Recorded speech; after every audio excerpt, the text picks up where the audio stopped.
O cachorrinho velho saiu pela porta e atravessou o quintal com passo reto e preguiçoso. Ele parou na beira do pasto, estendeu-se pela montanha, semicerrando os olhos, o nariz vibrando, sentou-se em silêncio.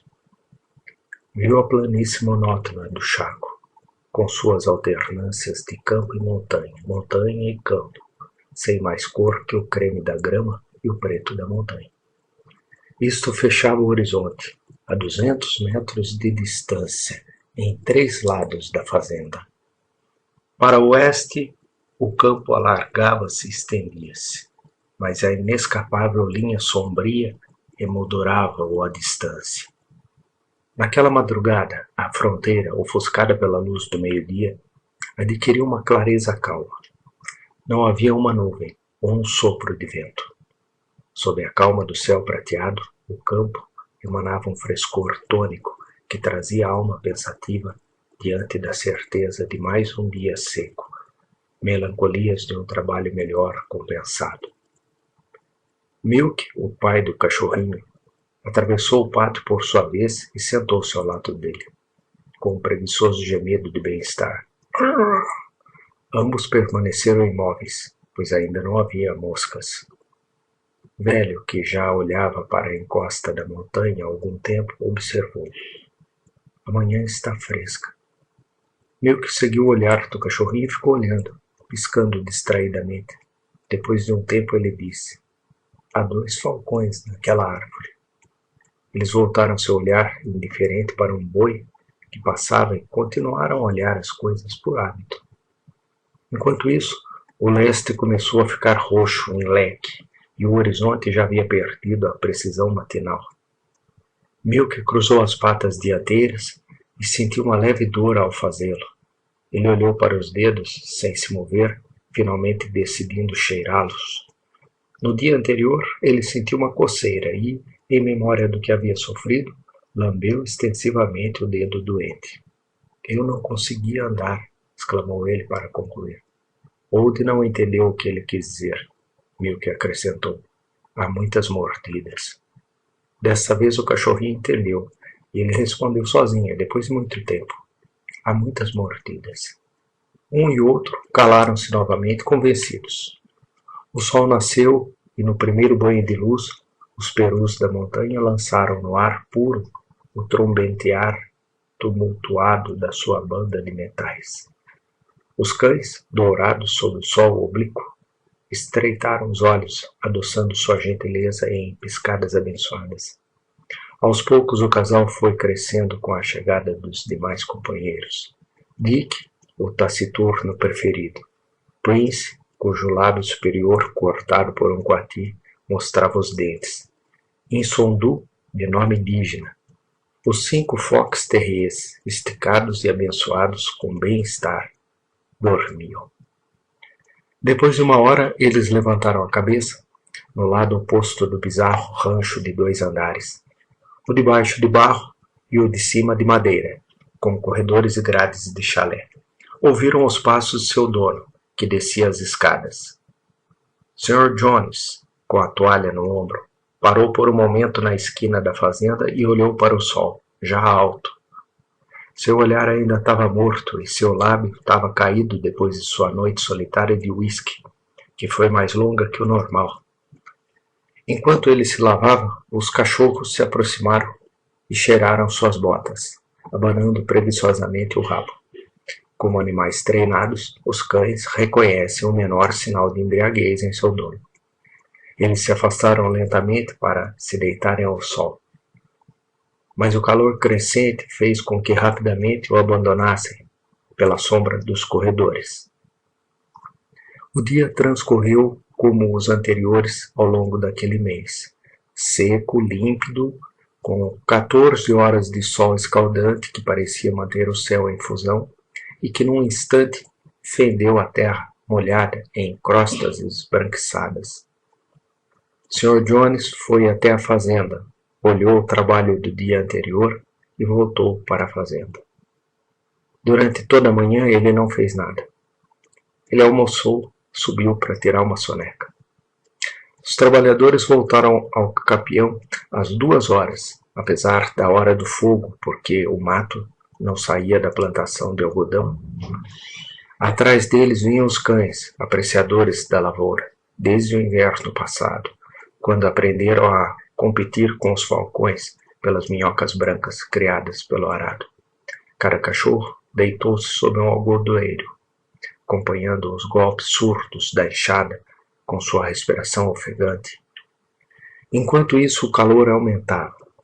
Na paisagem silenciosa e ofuscante do sol, o ar vibrava por toda parte, prejudicando a vista.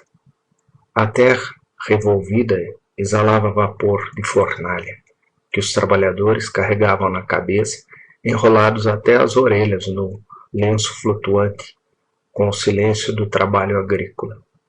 Os cães trocavam de chão de vez em quando, em busca de sombras mais frescas. Eles se esticaram longitudinalmente, mas o cansaço os forçou a sentar nas patas traseiras para respirar melhor.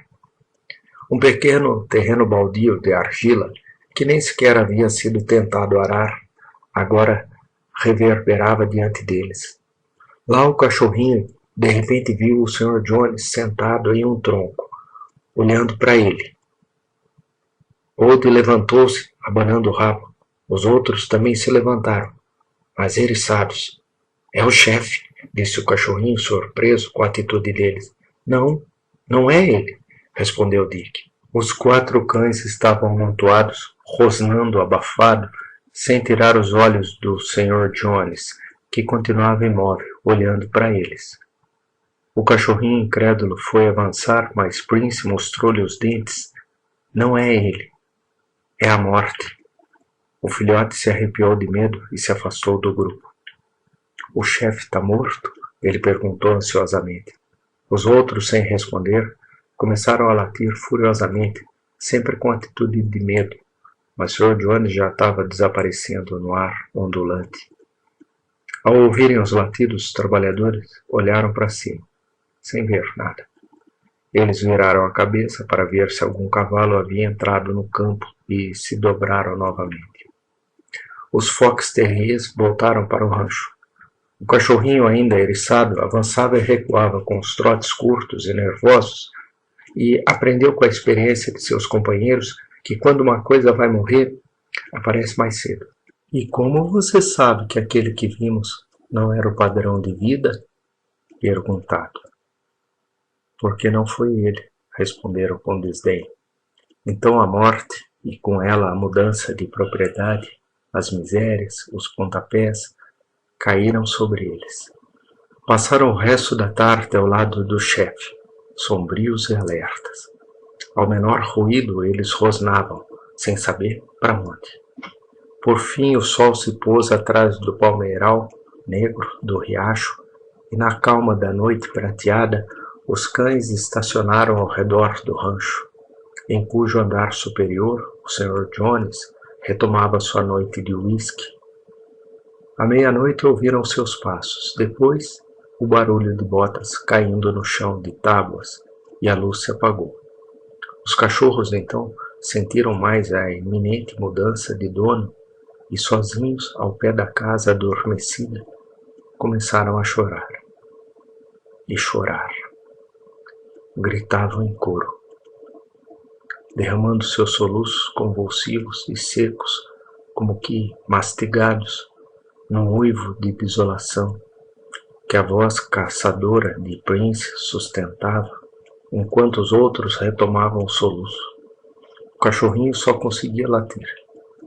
A noite avançava e os 4 velhos cães, agrupados ao luar, com os focinhos estendidos e inchados de lamentos, bem alimentados e acariciados pelo dono que iam perder, continuavam a chorar alto pela sua miséria doméstica. Na manhã seguinte, o Sr. Jones foi ele mesmo buscar as mulas e atrelou-as ao carpidor, trabalhando até às 9 horas. Ele não estava satisfeito, no entanto. Além de o terreno nunca ter sido bem trilhado, as lâminas eram cegas e, com o passo rápido das mulas, e carpidora saltava. Ele voltou com ela e afiou suas barras, mais um parafuso, no qual já havia notado uma falha na compra da máquina. Quebrou na hora da montagem. Mandou um operário para a fábrica próxima, recomendando que cuidasse do cavalo, um animal bom, mas ensolarado. Ele ergueu a cabeça para o sol derretido do meio-dia e insistiu para que não galopassem nem por um momento. Ele almoçou imediatamente e subiu. Os cães, que não haviam deixado o dono nem por um segundo pela manhã, ficaram nos corredores. A soneca foi pesada, dominada pela luz e pelo silêncio. Toda a área estava nevoada por causa das queimaduras. Ao redor do rancho, a terra branca do pátio era ofuscada pelo sol forte. Parecia deformar-se numa fervura trêmula que embalava os olhos piscantes dos fox terriers. Ele não apareceu de novo, disse Milk. Velho, ao ouvir a aparição, levantou-se bruscamente as orelhas. Impulsionado pela evocação, o cachorrinho levantou-se e latiu. Procurando o quê? Depois de um tempo ele ficou em silêncio, dedicando-se com seus companheiros à caça defensiva às moscas. Ele não voltou, acrescentou, e sondou. Havia um lagarto debaixo da raiz, lembrou o Prince pela primeira vez. Uma galinha de bico aberto e asas afastadas do corpo atravessava o pátio, incandescente com o seu trote pesado de calor. Prince a seguiu preguiçosamente com os olhos e pulou de repente. Ele está vindo de novo! Gritar. Apenas o cavalo montado pelo trabalhador se movia pelo lado norte do pátio. Os cães arquearam as patas, latindo furiosamente para a morte que se aproximava. O cavalo caminhava com a cabeça baixa, aparentemente indeciso sobre que direção deveria seguir. Ao passar em frente ao rancho, deu alguns passos em direção ao poço e, aos poucos, desapareceu na luz forte. Sr. Jones desceu. Eu não estava com sono. Preparava-se para continuar a montagem do carpidor, quando viu o operário chegar inesperadamente a cavalo. Apesar de sua ordem, ele teve que galopar de volta naquele momento. Mal livre e cumprida sua missão, o pobre cavalo, cujos flancos era impossível contar os batimentos cardíacos, tremeu, baixou a cabeça e caiu de lado. Sr. Jones mandou o trabalhador para a fazenda, ainda de chapéu e chicote, para não expulsá-lo se continuasse a ouvir suas desculpas jesuíticas. Mas os cães estavam felizes. A morte, que procurava seu patrono, contentou-se com o cavalo. Sentiam-se felizes, livres de preocupações e, consequentemente, preparavam-se para ir para a fazenda atrás do trabalhador.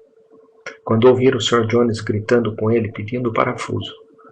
Não houve parafuso. O armazém estava fechado, o gerente estava dormindo, etc. Sr. Jones, sem responder, tirou o capacete e saiu pessoalmente em busca do utensílio. Ele resistiu ao sol como um peão, e a caminhada foi maravilhosa contra seu mau humor. Os cães saíram com ele, mas pararam à sombra da primeira alfarrobeira. Estava muito quente. Dali, firmes sobre as pernas, as sobrancelhas contraídas e atentas, observaram o chefe sair. Finalmente, o medo da solidão tomou conta deles e, com um trote exausto, continuaram atrás dele. Sr. Jones pegou seu parafuso e voltou. Para encurtar a distância, claro, evitando a curva poeirenta da estrada, caminhou em linha reta até sua fazenda. Chegou à ribeira e entrou no pajonal, o dilúvio da pastagem saladito, que cresceu, secou e brotou desde que houve palha no mundo, sem conhecer o fogo. Os arbustos arqueados em abóbadas à altura do peito entrelaçam-se em blocos sólidos. A tarefa de atravessá-la, que já seria num dia fresco, foi muito difícil naquela época. Jones atravessou-a, porém, lutando contra a palha crepitante e empoeirada, causada pela lama deixada pelas enchentes, sufocado pelo cansaço e pelos vapores acres de nitratos.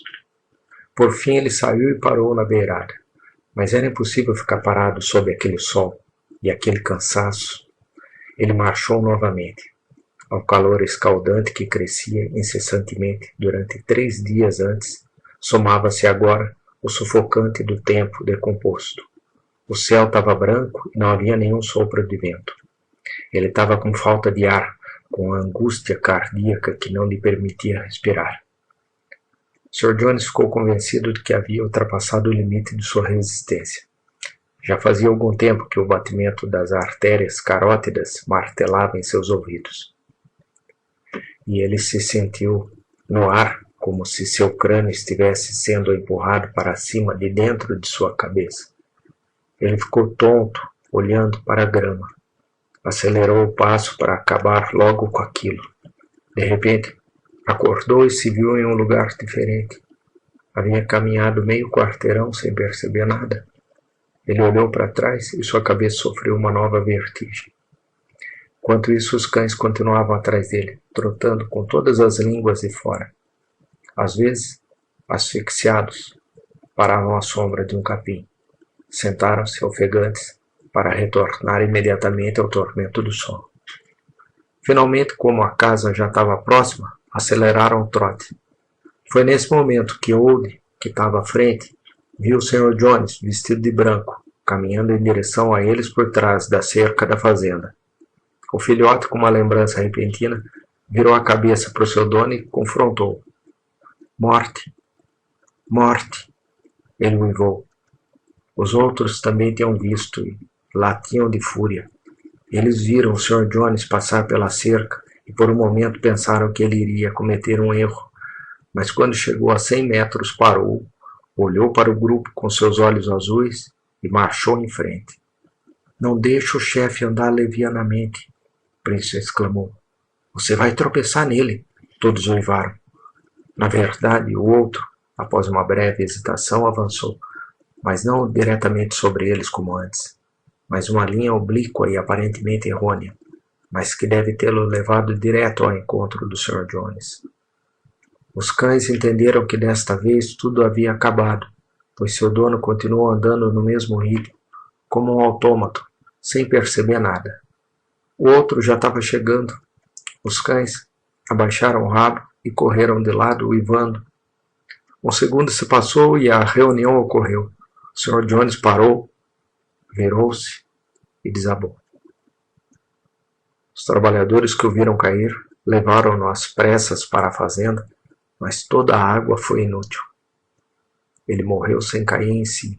O Sr. Moore, seu irmão materno, foi de Buenos Aires para lá, passou 1 hora na fazenda e em 4 dias liquidou tudo, voltando imediatamente para o sul.